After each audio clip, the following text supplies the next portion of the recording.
Good day everyone, today I'll be talking about the 1991 eruption of Mount Pinatubo, one of the most powerful volcanic eruptions in history. Mount Pinatubo is located on the island of Luzon, near the provinces of Zambales, Tarlac, and Pampanga. Before 1991, it had been quiet for over 500 years, so many people did not know it was an active volcano. On June 15, 1991, Mount Pinatubo violently erupted after weeks of earthquakes and steam explosions. The eruption sent ash and smoke more than 30 kilometers into the sky. Heavy ashfall covered nearby towns and even reached the other parts of Asia.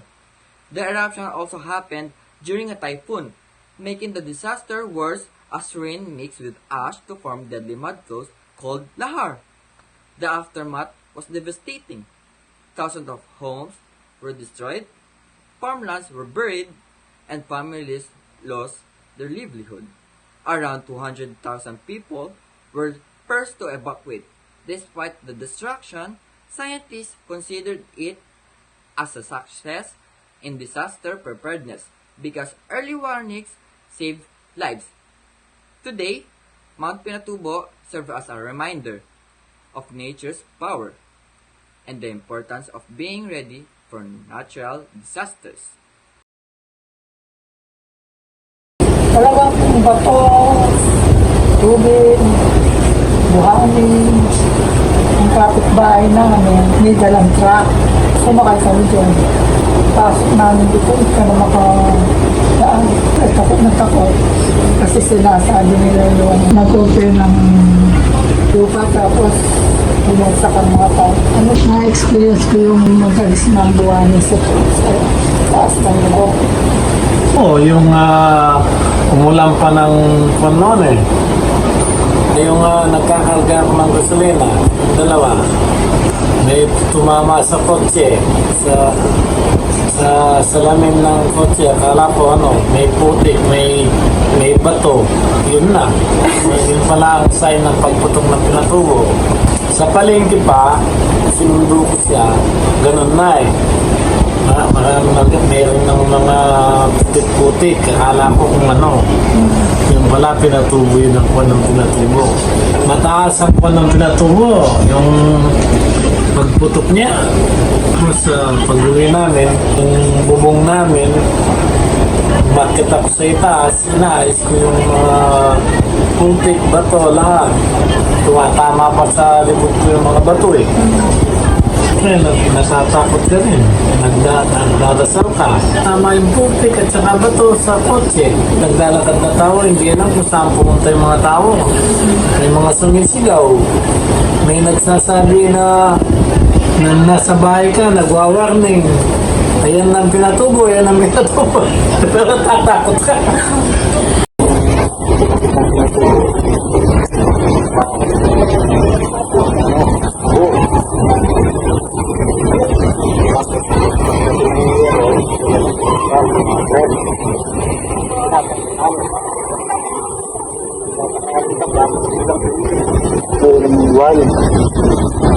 Kami sa mag-evacuate kami sa Verona. Noong pangalawang araw, bumalik kami dito para maglinis ng bubong. Oo, halit ka na. Yung bagot mo to,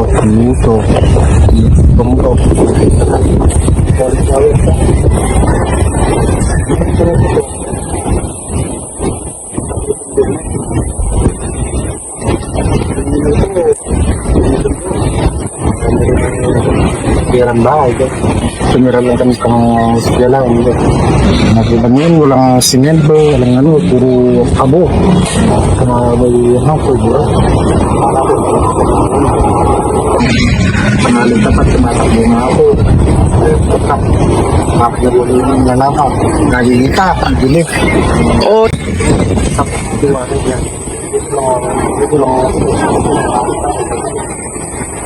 Itong area na yung tamaan ng yung waran nun, buhangin na. Hindi ako publak.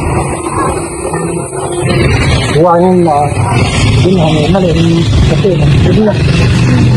tanghaling tapat, madilim. Oo.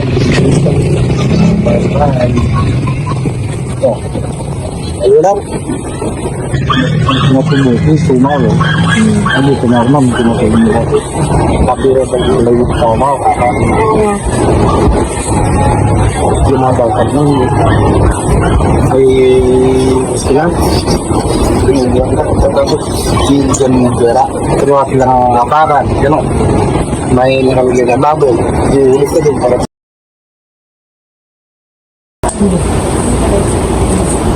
Ay, nakita ko lang sa arawan. Marami po. Oo, talagang parang malakas ang aga. Parang marami din namatay. Yung bago na kami noon, napabunan lahat yung bahay. Kasi yung kwan, yung Paul sa lakin yung sinasabi nilang lari, hindi man totoo. Sumisigaw, microphone, sasabihin na yan na la. Siyempre yung mga tao natatakot. Aalis sila, aalis sa bahay. Tapos hindi man totoo. Pero yung sinasabi nila kaya hindi na nagano yung la. Parang kung nga dami yung batong malaki na gano'n sa kung saan dadaan nila. I-experience pa nga ako nung po. Yung pag-uwi ko, sabi darating ng la. Tumakbo ako ng mabilis sa labakan. Kung natatakot sa mga tao, wala kang magawa kung hindi na lang magdasal. After Mount Pinatubo erupted in 1991, life for the people around it became extremely difficult. Towns were buried in thick ash, homes collapsed, and farms were destroyed. Many families lost everything: their houses, belongings, and livelihoods. Evacuation centers became overcrowded, making food and clean water hard to find. Schools and roads were damaged, making it hard for people to return to their normal lives. And even after the eruption stopped, heavy rains caused mud flows that continued to destroy what was left. Recovery took years, and for many, it felt like starting their life all over again. But despite the hardships and loss, the people showed remarkable strength and unity, proving that even in the darkest times, hope and resilience can rise from the ashes. From this activity, I learned how powerful nature is and how important it is to be prepared. When we interviewed 3 people from Anal City who experienced the Mount Pinatubo eruption, they said na marami daw namatay na tao, mga buhangin at abo na nagkalat sa mga kalsada, sa mga bahay, at mga nag-evacuate ng mga tao dahil sa mga panic, mga nagdadasal dahil nga sa mga nangyayari. And their stories showed me how hard life was, but also how strong and faithful the Kapampangans were during that time. So the Pinatubo experience made people realize that we are connected to nature. When nature moves, we are affected too. It taught them to respect and take care of the environment. And the volcanic eruptions are both an ending and a beginning. An end because they destroy homes, lands, and lives, but a beginning because they bring renewal. The eruption of Pinatubo gave rise to new soil, new landscape, and new hope for people to rebuild their lives. It showed that even after great loss, life continues and beginnings are always possible. The people who went through the Mount Pinatubo explosion experienced one of the hardest challenges in their lives. They lost their homes, belongings, and even loved ones. Yet they showed incredible strength and unity. Despite the fear and destruction, they stood back up and rebuilt their lives with courage and hope. Their experience reminds us how powerful nature can be, but also how strong the human spirit is when faced disasters. The eruption of Mount Pinatubo brought great fear and hardship to the people of Pampanga. Yet it also revealed the strength of faith and importance of the family. During that time, everything seemed uncertain, homes were buried in ash, and lives were changed forever. But even in the face of disaster, people chose to hold onto their faith and prayer for safety. In those dark moments, they learned that faith could calm fear, and the family was the greatest source of strength. Possessions could be replaced, but the lives of loved ones could not. Their unity and prayers become their shield against despair, proving that even when everything else is lost, hope remains. The story of the Pinatubo eruption reminds us that true resilience comes from love, faith, and togetherness. It teaches us to value what truly matters. Not the things we own, but the people we hold close to our hearts. When we interviewed the people who experienced the Mount Pinatubo eruption, I realized how different their situations were. Lola Elvira and Lola Art said that they were lucky because they still had their jobs and weren't really affected, except for the ash that covered everything. But even if they were safe, they were really worried for their children's safety. On the other hand, Kuya Ed had much harder experience. He saw the eruption happen and had to evacuate and struggled to find food while staying in a shelter for a month. And when he came back home, he found that his pets were eaten by their neighbors. It just showed how difficult life was during that time.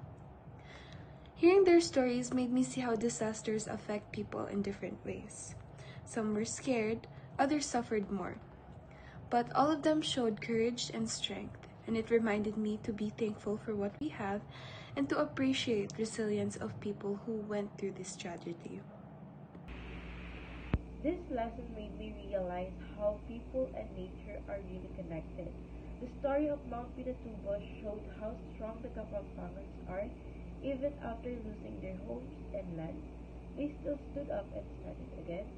It also reminded me that their land is more than just a place. It's part of who they are and their history. I learned that volcanic eruptions are both an end and a beginning. They destroy things, but they also bring new life and new hope. It's like a reminder that even after a hard times, we can always start again and rebuild. Hearing the story of someone who experienced the eruption of Mount Pinatubo made me realize how terrifying it was for the people who lived through it. They shared how rocks and sand fell from the sky, people were panicking, and they had to evacuate. It was difficult and frightening, and all they could do was hope and pray for safety.